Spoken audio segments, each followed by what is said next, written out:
Assalamualaikum warahmatullahi wabarakatuh. Baik, terima kasih kepada Ibu dosen yang mana telah memberikan kami kesempatan untuk dapat mempresentasikan hasil dari diskusi kami, yaitu mengenai kurikulum K13, yang mana pemateri pertama yaitu saya sendiri, Sri Mawarni, dan pemateri kedua itu ada Ayah, pemateri ketiga ada Tika Kasani, dan pemateri keempat ada Yola.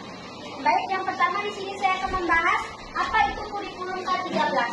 Nah, kurikulum K13 itu adalah kurikulum yang dirancang pemerintah untuk meningkatkan kualitas pendidikan dengan menyimbangkan pengetahuan, keterampilan, dan sikap. Nah, dalam K13 ini, siswa itu tidak hanya dituntut untuk menghafal materi, tetapi juga untuk mencari informasi serta berpikir kritis, belajar bekerja sama, dan menerapkan ilmu dengan kehidupan sehari-hari. Contohnya, saat mempelajari sebuah fotosintesis, siswa itu tidak hanya menghafal rumusnya, tetapi siswa itu juga akan melakukan percobaan sederhana pada tanaman, mengamati hasilnya, kemudian menjelaskan mengapa sih tumbuh itu membutuhkan cahaya matahari.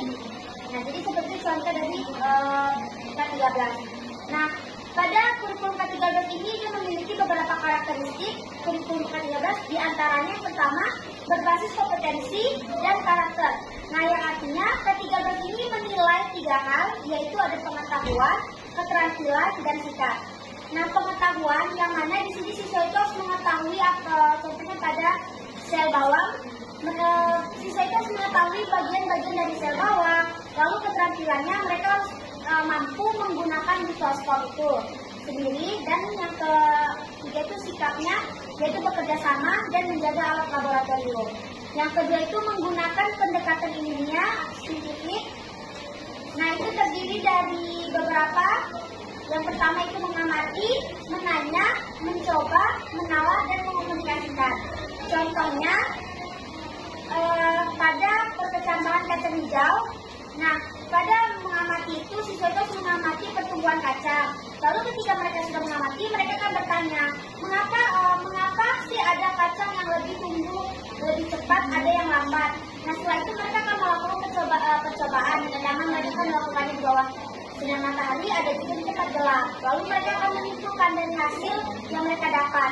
Setelah itu mereka akan menjelaskan atau mempresentasikannya. Lalu masuk yang ketiga, pembelajaran lebih aktif dan berpusat pada siswa, yaitu guru itu tidak lagi menjadi satu-satunya sumber belajar siswa tersebut, namun guru itu membimbing. Nah, sedangkan siswa lah yang akan aktif untuk mencari informasi tersebut. Contohnya, ketika guru itu meminta mencari perbedaan monokotil dan dikotil, siswa itu akan mencari sendiri. Dan jika mereka tahu, mereka akan mempresentasikan hasilnya. Baiklah, selanjutnya akan disampaikan oleh rekan saya. Selanjutnya, 4 penilaian mencakup 3 aspek. Yang pertama, sikap, pengetahuan, dan keterampilan. Nah, maksudnya 3 aspek itu, kurikulum 13 tidak hanya menilaikan hasil belajar berupa akademik, tetapi juga menilaikan sikap dan keterampilan peserta didik.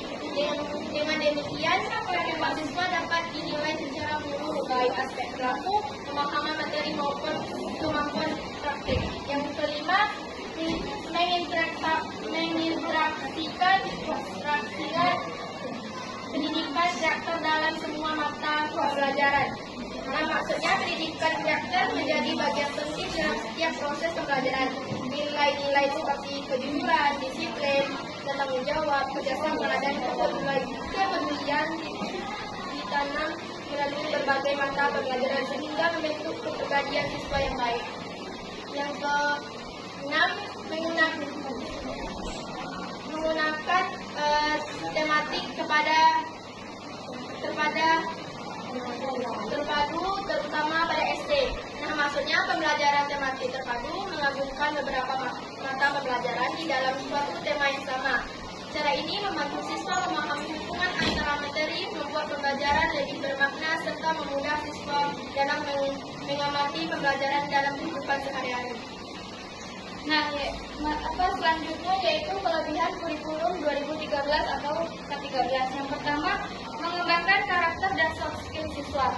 Kurikulum K13 tidak hanya fokus pada nilai akademik, tetapi juga membentuk sikap, tanggung jawab, kerjasama, dan disiplin siswa.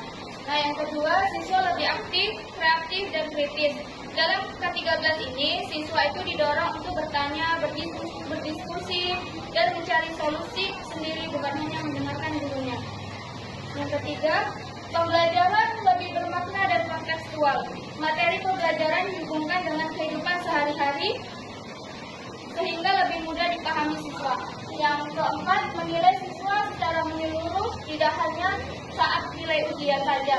Yang keempat, mendorong kemampuan berpikir tingkat tinggi atau faksi. Sedangkan di sini ada kekurangan kurikulum K13, satu, guru harus lebih siap dan kreatif. Guru perlu membuat pembelajaran aktif dan menarik, tidak hanya ceramah. Yang kedua, menilai rumit dan menekankan waktu. Penilaian mencakup sikap, pengetahuan, dan keterampilan. Yang ketiga, membutuhkan fasilitas lengkap seperti kelas,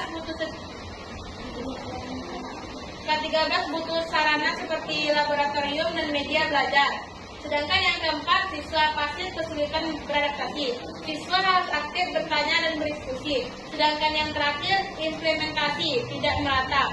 Tidak semua sekolah memiliki fasilitas dan kemampuan yang sama.